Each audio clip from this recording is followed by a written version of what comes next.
Meditation in spiritual life book में आपका एक बार फिर से स्वागत है। तो आज हम जिस टॉपिक को लेने वाले हैं वो है the obstacle of egotism. The more we come to know of people with all their meanness, their greed, their crudeness and their lust, the less becomes our shallow optimism in goodness of all. Then we run the risk of becoming pessimistic. This is a great danger. But unfortunately for us, there are very good, pious, and spiritual people too in this world. We should seek their company. Spiritual men should seek one another company, especially in the early days. It is necessary to compare notes with the fellow travelers in the spiritual path. Not only that, we should allow ourselves to be corrected by holy men. We resent being corrected by others, but we cannot detect all our weakness ourselves. When other people point out our mistake, we should accept that in the proper spirit. The ego is a great obstacle in spiritual life. Only when we live in the company of holy men will we realize how egotists we are.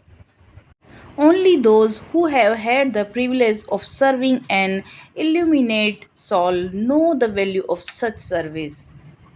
Sometimes, in the course of our spiritual progress, we are likely to develop a sort of unhealthy introversion.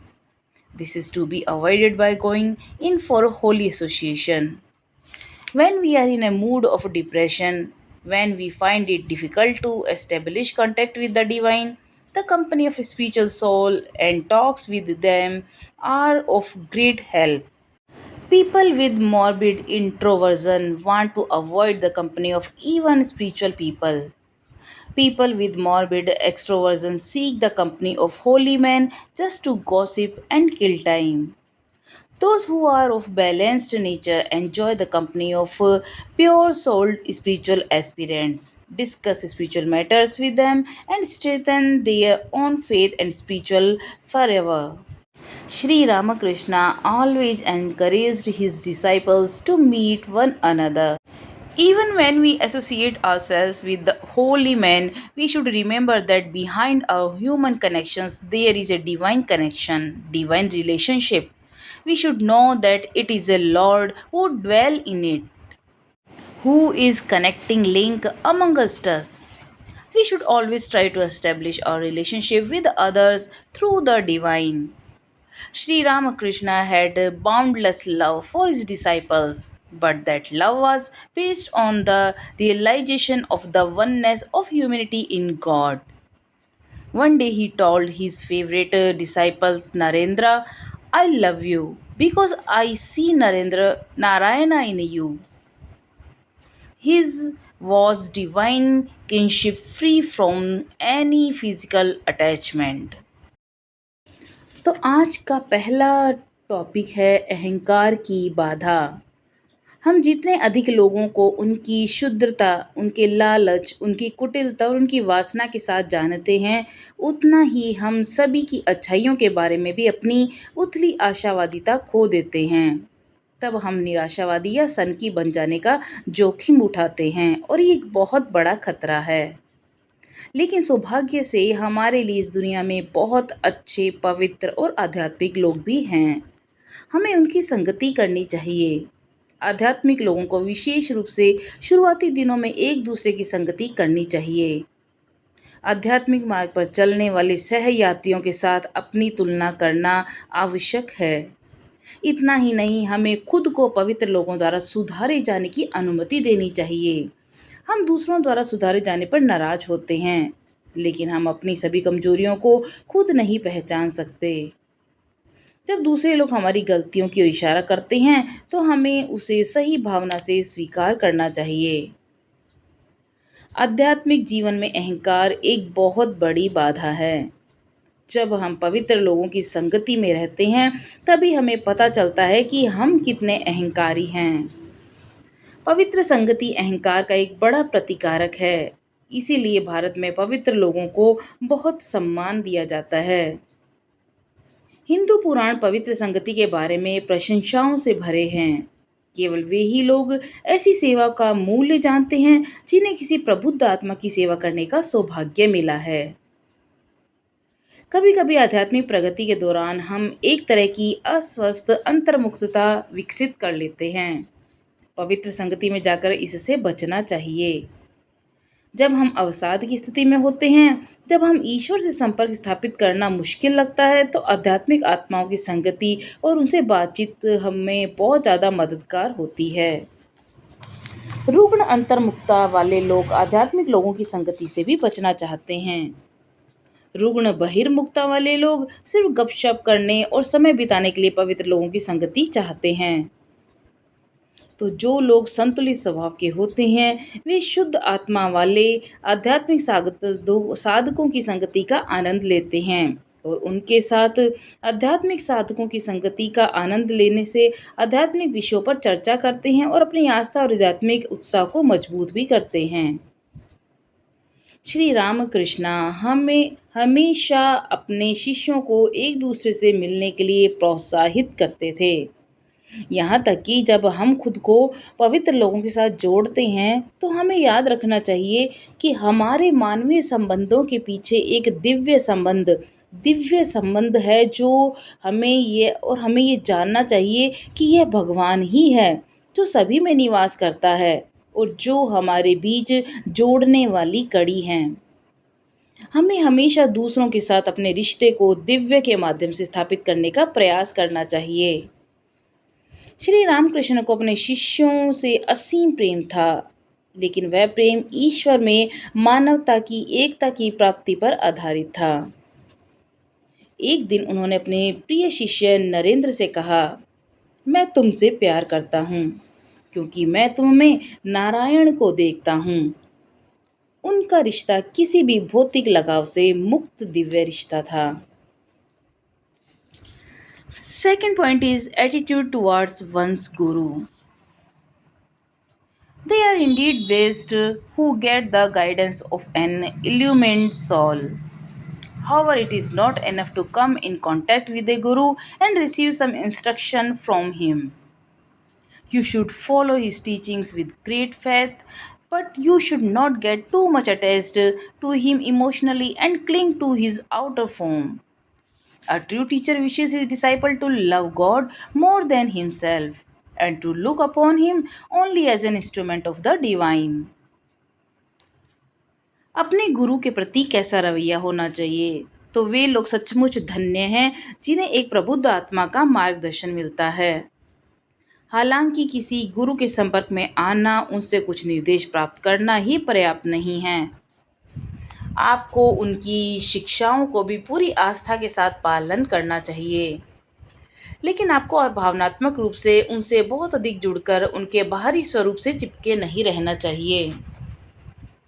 एक सच्चा गुरु चाहता है कि उसके शिष्य खुद से ज़्यादा भगवान से प्यार करें और उन्हें सिर्फ ईश्वर का एक साधन माने।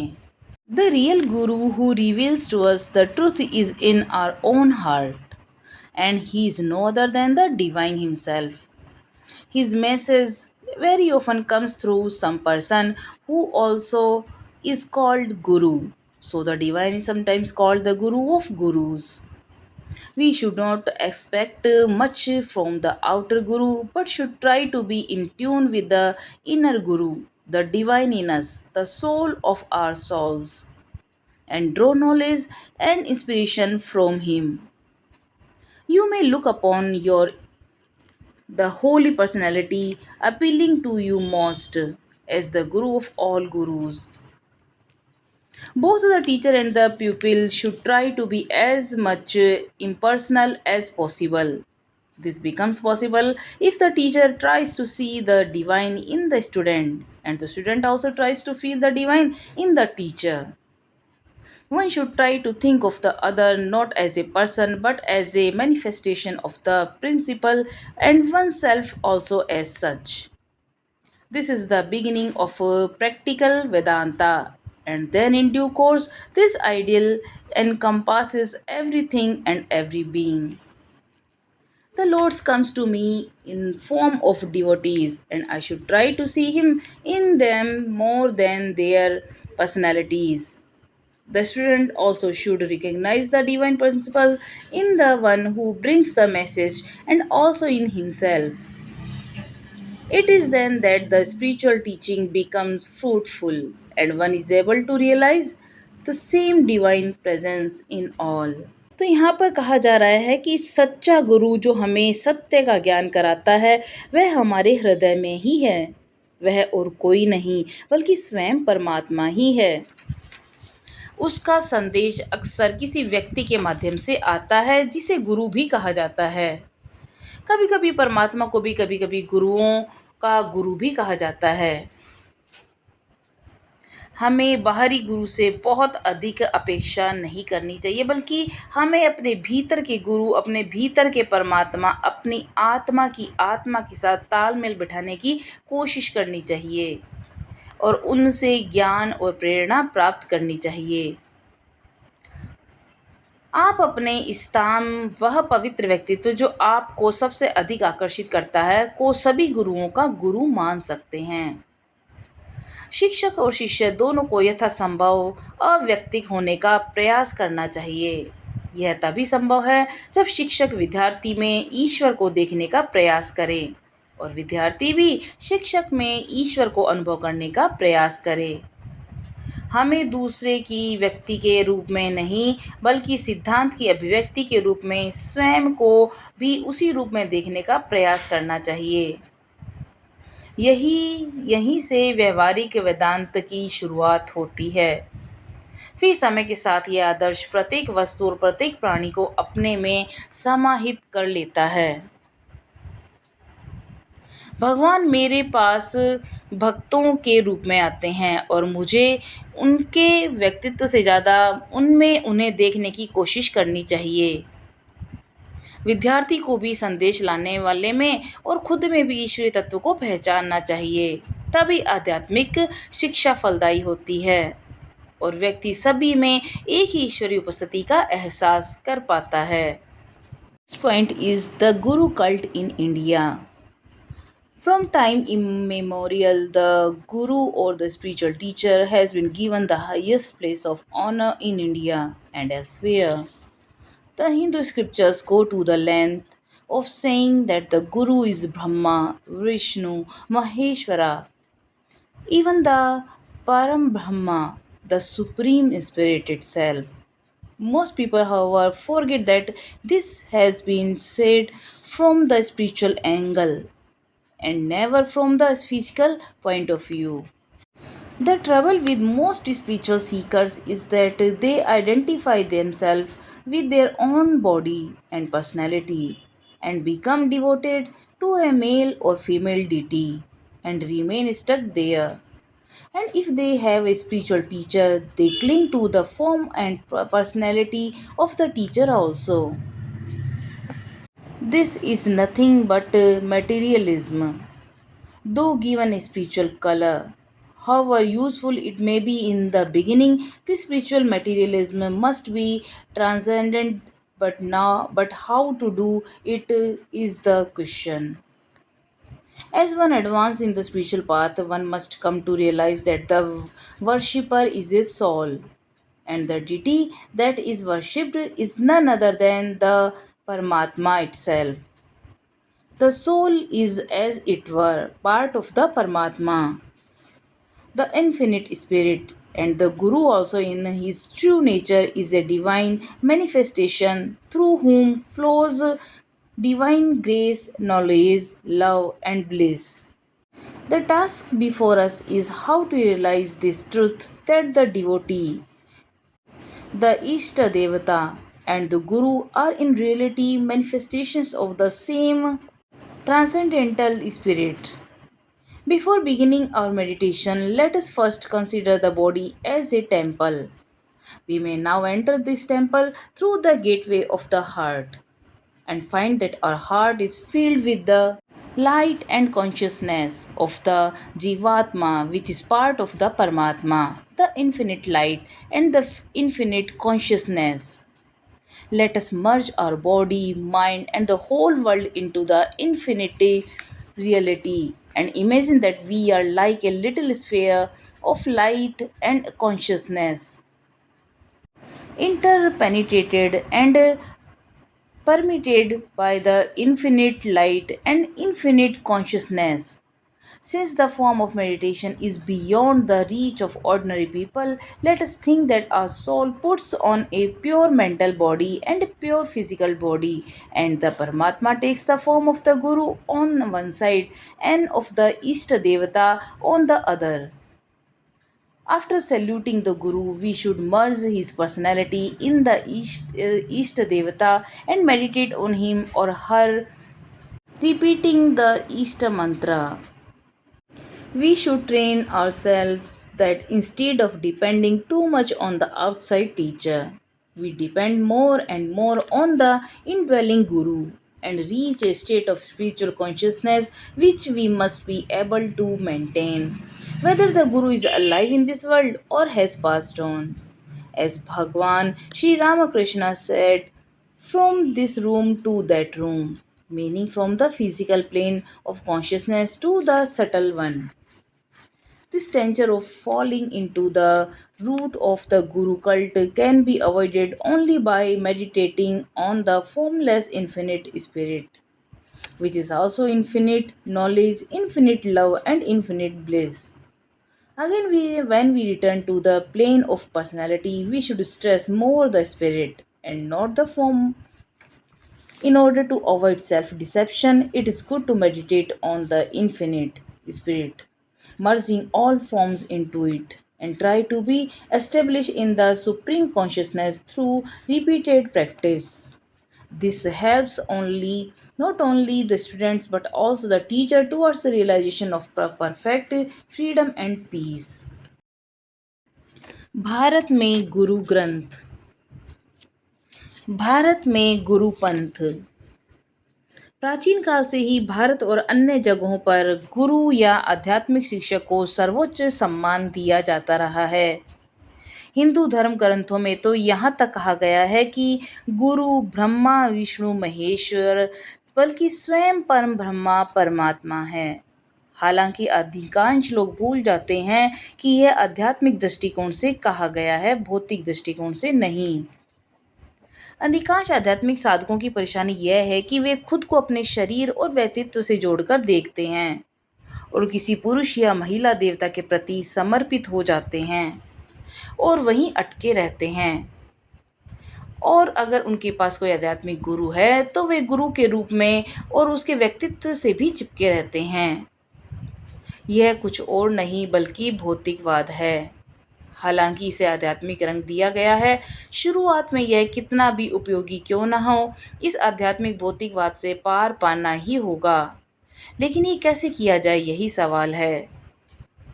जैसे जैसे हम कोई आध्यात्मिक पथ पर आगे बढ़ता है, उसे ये एहसास होना चाहिए कि उपासक एक आत्मा है और जिस देवता की पूजा की जाती है यह कोई और नहीं बल्कि परम आत्मा ही है। आत्मा मानो परमात्मा का ही एक अंश है। अनंत आत्मा और गुरु भी अपने वास्तविक स्वरूप में एक दिव्य अभिव्यक्ति हैं, जिनके माध्यम से दिव्य कृपा, ज्ञान, प्रेम और आनंद प्रवाहित होता है। हमारे सामने यह कार्य है कि हम इस सत्य को कैसे समझें कि भक्त, इष्ट देवता और गुरु वास्तव में एक ही दिव्यात्मा के अवतार हैं। ध्यान शुरू करने से पहले आइए हम शरीर को एक मंदिर के रूप में समझें। अब हम हृदय के द्वार से इस मंदिर में प्रवेश कर सकते हैं और पाएंगे कि हमारा हृदय पवित्र आत्मा से भर गया है। जीवात्मा का प्रकाश और चेतना जो परमात्मा मिलन का हिस्सा है, अनंत प्रकाश और अनंत चेतन तत्व। आइए हम अपने शरीर, मन और पूरे विश्व को प्रकाश और चेतना के क्षेत्र में विलीन कर दें। This point is blessings of illumined souls. Through holy association, one's latent good sanskars are roused and the bad ones are checked. In the Bhagavatam, there is the famous statement, holy sages are the greatest purifiers. Holy waters, etc., take a long time to purify the soul, but contact with a holy man frees one from impurity in no time. And these holy men make the holy places holy for They carry the divine beings in their heart. If you come into intimate contact with an illumined soul, you should realize that God's grace has been showered on you. One day, Sri Ramakrishna asked a rich man to help Narendra Vivekanand because the latter was in great difficulties and his family had nothing to eat. Naren became cross and asked his guru, "Why do you talk about my personal affairs to others?" The Ramakrishna replied, "My boy, don't you not see that for your sake I would even go begging from door to door? This is a genuine love, and this we ourselves have seen many a time during our sadhana in all the Master's children. Blessed is such love. There is an infinitive difference between such love and ordinary worldly relationship, which we call love, but which in reality is only self seeking in some form or other. Real love is quite different. You can never understand it unless you come in contact with the illumined soul. God is the indwelling spirit in all, but we have to realize His consciously and come in direct contact with Him. Then His powers works through us. That is the case with the illumined soul. They can exert tremendous influence on others, something which ordinary people just cannot do. When Sri Ramakrishna touched Narendra, the young man immediately got a superconscious experience. Later on, Narendra too, as Swami Vivekanand, brought about changes in others. When he touched Kiddy, then a young mathematics professor in Madras, the latter immediately underwent a transformation. His atheistic ideas vanished and he became a staunch follower of Swamiji and Vedanta. These holy men are like live electric wires which are connected with a powerhouse. They are always in conscious contact with the divine. Their finite personalities are always in touch with the infinite. When you touch a live wire, you get a tremendous shock. When you touch these pure souls, or touch the Lord ever present in them. That is the meaning of the Christ saying, "And he that seeth me seeth him and sent me."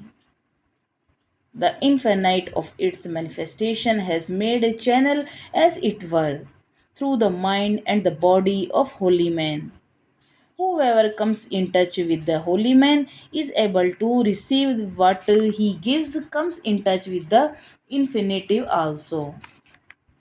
But the important point is to note is that one should be able to receive, should have the capacity to feel the contact. Otherwise, as Ramakrishna used to say, the sannyasin Kamandalu goes with him to all the places of pilgrim, yet does not lose its bitter taste. When we approach holy men, we should be in the right mood, open to receive their blessings. God may grant us the company of holy men, but if we are not open, not ready to receive, nothing will happen to us. You must learn to make use of the company of holy people. You must know how to derive benefit from such contact if you place perfect trust in a holy man and leave all your problem to him. He will do what is necessary for you. He will lead you along the right path, but in such a case, your trust must be complete. You should not be doubting Thomas. प्रबुद्ध आत्माओं का आशीर्वाद। अच्छी संगति से व्यक्ति के जो छिपे हुए अच्छे संस्कार हैं वो बाहर आते हैं और बुरे कर्मों पर रोक लग जाती है। भागवत में एक बहुत ही अच्छा कथन है जिसमें पवित्र ऋषि सबसे महान शुद्धि करता है। पवित्र जल आदि आत्मा को शुद्ध करने के लिए समय लेते हैं, लेकिन एक पवित्र व्यक्ति के संपर्क में कुछ ही समय में अशुद्धता से मुक्त होया जा सकता है। और ये पवित्र व्यक्ति पवित्र स्थानों को पवित्र बनाते हैं क्योंकि वे अपने हृदय में दिव्य सत्ता रखते हैं। यदि आप किसी प्रबुद्ध आत्मा के साथ घनिष्ठ संपर्क में आते हैं तो आपको महसूस होना चाहिए कि ईश्वर की कृपा आप पर बरस रही है। एक दिन रामकृष्ण एक अमीर आदमी से नरेन विवेकानंद की मदद करने के लिए कहते हैं क्योंकि वह बहुत ही मुश्किल में था और उसके पास परिवार के पास खाने के लिए कुछ भी नहीं था। स्वामी विवेकानंद को बहुत ज़्यादा गुस्सा आया और उन्होंने गुरु से पूछा, आप मेरे निजी मामलों के बारे में दूसरों से क्यों बात करते हैं? श्री रामकृष्ण ने उत्तर दिया, मेरे बेटे, क्या तुम नहीं देखते कि तुम्हारे लिए मैं दर दर भीख मांगने जा सकता हूँ? यह सच्चा प्रेम है और हमने स्वयं अपने साधना के दौरान गुरु के सभी बच्चों में इसी प्रकार इसे कई बार देखा है। धन्य है ऐसा प्रेम। ऐसे प्रेम और साधारण सांसारिक रिश्तों के बीच में अनंत अंतर है, जिन्हें हम प्रेम कहते हैं, लेकिन वो वास्तव में किसी न किसी रूप में केवल स्वार्थी होते हैं। वास्तविक प्रेम बिल्कुल अलग है। आप इसे कभी समझ नहीं सकते जब तक कि आप प्रबुद्ध आत्माओं के संपर्क में न आ जाएं। ईश्वर सभी में निवास करने वाली आत्मा है, लेकिन हमें सचेत रूप से महसूस करना होगा, उसके साथ सीधे संपर्क में आना होगा, तब उसकी शक्ति हमारे माध्यम से काम करती है। प्रबुद्ध आत्माओं के साथ भी ऐसा ही होता है। वे दूसरे लोगों पर जबरदस्त प्रभाव डालते हैं, ऐसा कुछ जो आम लोग नहीं कर सकते। जब श्री रामकृष्ण ने नरेंद्र को छुआ तो युवक को तुरंत अति चेतन अनुभव हुआ। बाद में नरेन ने भी स्वामी विवेकानंद की तरह दूसरों में बदलाव लाए। जब उन्होंने मद्रास में गणित के युवा प्रोफेसर किड्डी को छुआ तो उनमें तुरंत बदलाव आ गया। उनके नास्तिक विचार गायब हो गए और स्वामी जी और वेदांत के कट्टर अनुयायी बन गए। ये पवित्र लोग बिजली के तारों की तरह होते हैं जो बिजली घर से जुड़े हुए होते हैं। वे हमेशा ईश्वर के साथ सचेत संपर्क में रहते हैं। उनका सीमित व्यक्तित्व हमेशा अनंत के संपर्क में रहता है। जब तक आप किसी जीवित तार को छूते हैं तो आपको बहुत बड़ा झटका लगता है, और जब आप इन पवित्र आत्माओं को छूते हैं तो आप उनमें मौजूद भगवान को छूते हैं। यही ईसा मसीह का कथन का अर्थ है, जो मुझे देखता है वह मेरे भेजने वाले को देखता है। अनंत की अपनी अभिव्यक्ति के लिए पवित्र लोगों के मन में शरीर के माध्यम से एक चैनल बनाया है। जो कोई भी पवित्र व्यक्ति के संपर्क में आता है और जो वह देता है उसे ग्रहण करने में सक्षम होता है, और वह अनंत के संपर्क में भी आता है। लेकिन ध्यान देने वाली महत्वपूर्ण बात यह है कि व्यक्ति को ग्रहण करने में सक्षम होना चाहिए, संपर्क को महसूस करने की क्षमता होनी चाहिए। अन्यथा जैसा कि रामकृष्ण कहा करते हैं कि सन्यासी का कमंडल एक बड़े प्रकार के करेले से बना जल पात्र उसके साथ सभी तीर्थ स्थानों पर जाता है, फिर भी उसका कड़ा स्वाद नहीं जाता। जबकि जब हम पवित्र पुरुषों के पास जाते हैं तो हमें सही मनोदशा में होना चाहिए, उनका आशीर्वाद प्राप्त करने के लिए खुले रहना चाहिए। भगवान हमें पवित्र पुरुषों की संगति प्रदान कर सकते हैं, लेकिन अगर हम खुले नहीं हैं, प्राप्त करने के लिए तैयार नहीं हैं, तो हमें कुछ नहीं होगा। आपको पवित्र लोगों की संगति का लाभ उठाना सीखना चाहिए। आपको पता होना चाहिए कि इस तरह के संपर्क से कैसे लाभ उठाया जा सकता है। यदि आप एक पवित्र व्यक्ति पर पूर्ण विश्वास रखते हैं और अपनी सभी समस्याओं को उस पर छोड़ देते हैं तो वह आपके लिए जो आवश्यक है वह करेगा, वह आपको सही रास्ते पर ले जाएगा। लेकिन ऐसे मामलों में आपका भरोसा पूर्ण होना चाहिए, आपको संदेह वाला थॉमस नहीं होना चाहिए। Next point is the company of your chosen deity, अपने चुने हुए देवता की संगति। If you can remain in tune with the divine, always no holy company may be necessary. Otherwise, holy association is very, very necessary for spiritual progress.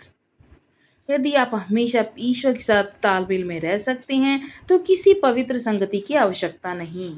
अन्यथा आध्यात्मिक प्रगति के लिए पवित्र संगति बहुत बहुत आवश्यक है।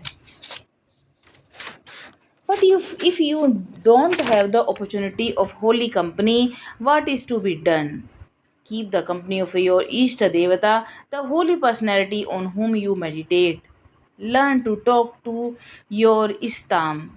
Whenever you feel the need of holy company, think of the Lord and also repeat His name. He is the power behind us, and without Him, we are nothing. He is the soul of our souls. Try to have contact with this indwelling spirit. When you travel, let your Ishta Devata accompany you seated in your heart. Let him keep you company in your journey and protect you from all harm and fill your heart with peace wherever you are. Do not forget him under any circumstances. कि अगर आप पवित्र संगति का अवसर आपको नहीं मिलता है तो क्या करना चाहिए। अपने इष्ट देवता, पवित्र व्यक्तित्व जिनका आप ध्यान करते हैं उनकी संगति रखें। अपने इष्ट देवता से बात करना सीखें। जब भी आपको पवित्र संगति की आवश्यकता महसूस हो तो भगवान का नाम लें और उनका नाम भी जपें। वे हमारी शक्ति हैं और उनके बिना हम कुछ भी नहीं। वे आत्माओं की आत्मा हैं। इस अंतर निवासी आत्मा से संपर्क करने का प्रयास करें। आप जब भी यात्रा करें तो अपने इष्ट देवता को अपने साथ अपने स्थान पर विराजमान करें और उन्हें अपनी यात्रा में आपका साथ देने दें और आपको वह सभी नुकसानों से बचाएगा और जहाँ भी आपको दिल की शांति होगी उससे शांति से भर देगा। लेकिन किसी भी परिस्थिति में आप अपने इष्ट देवता को न भूलें। In many people, there seems to be an inherent fear of remaining alone. They always need a company of some sort of or other. People are eager to talk to others and make others to one's own little self. In many people, there seems to be an inherent fear of remaining alone. They always need a company of some sort or other. People are eager to talk to others and make others to talk to them. The main cause of this tendency is the clinging to one's own little self. The ego is a complex bundle of ideas, memories, and impulses, and therefore needs some kind of support. Ordinarily, people try to hold together the ego with the support of others. But those who have succeeded in integrating their personality from within do not need such external support. The center of gravity of the personality in their case lies wholly within. The higher self is the best integrating power known to man. There is no need to run after this man and that man for one's peaceful existence. Remain alone in peace. Only when you are alone do you feel the company of the divine more clearly. Remain alone with the divine. The divine within is company enough for us all. There is a famous Sanskrit passage which says, O Lord, thou art my mother, thou art my father, thou art my relative and my friend, thou art my learning and my wealth, thou art indeed my all. Remember Buddha's instruction. Roam about free and alone like rhinoceros. In the part of Bhagavatam called Uddhav Gita, this idea is conveyed through the simple story of a maiden who had to receive some male guest in her house. There was no ready rice available for cooking, and she started husking the paddy. But the bracelet on her wrist made a great noise, which she thought would betray her family poverty. So she removed the bracelets one by one till only one was left on each arm. A wandering monk who observed all the learnt from this the following moral: where many dwell, there is quarrel, and even between two people there is a chance for talk. Therefore, one should lie alone like a bracelet of the maiden. बहुत से लोगों में अकेले रहने का एक अंतर्निहित डर होता है। उन्हें हमेशा किसी न किसी तरह के साथी की ज़रूरत होती है। लोग दूसरों से बात करने और दूसरों को अपने जैसा बनाने के लिए उत्सुक रहते हैं। इस प्रवृत्ति का मुख्य कारण अपने छोटे से स्व से चिपके रहना, अहंकार, विचारों, भावनाओं और आवेगों का एक जटिल समूह है। इसलिए उसे किसी तरह के सहारे की ज़रूरत होती है। श- अपने शांतिपूर्ण अस्तित्व के लिए आदमी इस आदमी और उस आदमी के पीछे भागने की कोई ज़रूरत नहीं। शांति से अकेले रहो। जब तुम अकेले होते हो तभी तुम ईश्वर की संगति को अधिक स्पष्ट रूप से महसूस कर पाते हो। ईश्वर के साथ अकेले रहो। हमारे भीतर का ईश्वर ही हमारे लिए पर्याप्त है। एक प्रसिद्ध संस्कृत श्लोक है जिसमें कहा गया है, हे प्रभु, तू ही मेरी माता है, तू ही मेरा पिता है, तू ही मेरा सगा और मित्र है। बुद्ध के निर्देश को याद रखो, स्वतंत्र होकर घूमो और गेंडे की तरह रहो। भागवतम के इस भाग में कहा गया है कि उद्धव गीता में ये विचार एक युवती के बारे में सरल कहानी के माध्यम से व्यक्त किया गया है, जिसमें उनके घर में कुछ पुरुष अतिथियों का उसका स्वागत करना था। खाना पकाने के लिए चावल उपलब्ध नहीं थे, तो उसने धान को भूसी निकालना शुरू कर दिया। लेकिन उसकी कलाई पर जो कंगन थे वे बहुत शोर मचा रहे थे, जिसे देखकर उसे लगा कि उसके परिवार की गरीबी का उसे पता चल जाएगा। इसलिए उसने एक एक करके कंगन उतार दिए, जब तक उसके हर हाथ में सिर्फ एक कंगन नहीं रह गया।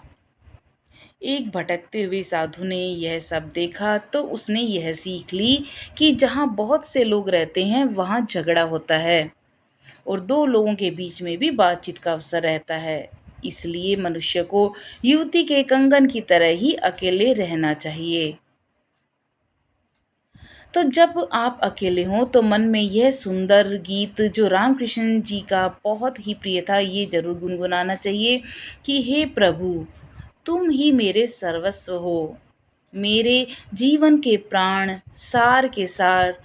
तीनों लोकों में तुम्हारे अलावा मेरा कोई दूसरा नहीं है। तुम ही मेरी शांति, मेरा आनंद, मेरी आशा हो। तुम ही मेरा आधार, मेरा धन, मेरी महिमा हो। तुम ही मेरी बुद्धि, मेरी शक्ति हो। तुम ही मेरा घर हो, मेरा विश्राम स्थान हो, मेरे सबसे प्रिय मित्र हो, मेरे निकटतम संबंधी हो, मेरा वर्तमान, मेरा भविष्य हो, मेरा स्वर्ग, मेरा मोक्ष हो। तुम ही मेरे शास्त्र हो, मेरी आज्ञाएं हो। तुम ही मेरे सदा कृपालु गुरु हो। तुम ही मेरे असीम आनंद का स्रोत हो। तू ही मार्ग है, तू ही लक्ष्य है, तू ही पूजनीय है। हे प्रभु, तू ही कोमल हृदय वाली माता है, तू ही दंड देने वाला पिता है, तू ही सृष्टिकर्ता और रक्षक है, तू ही कर्णधार जो जीवन के सागर में मेरी नाव को चलाता है। तो आज के लिए इतना ही। कल हम जानेंगे 10th चैप्टर में। तब तक के लिए नमस्कार।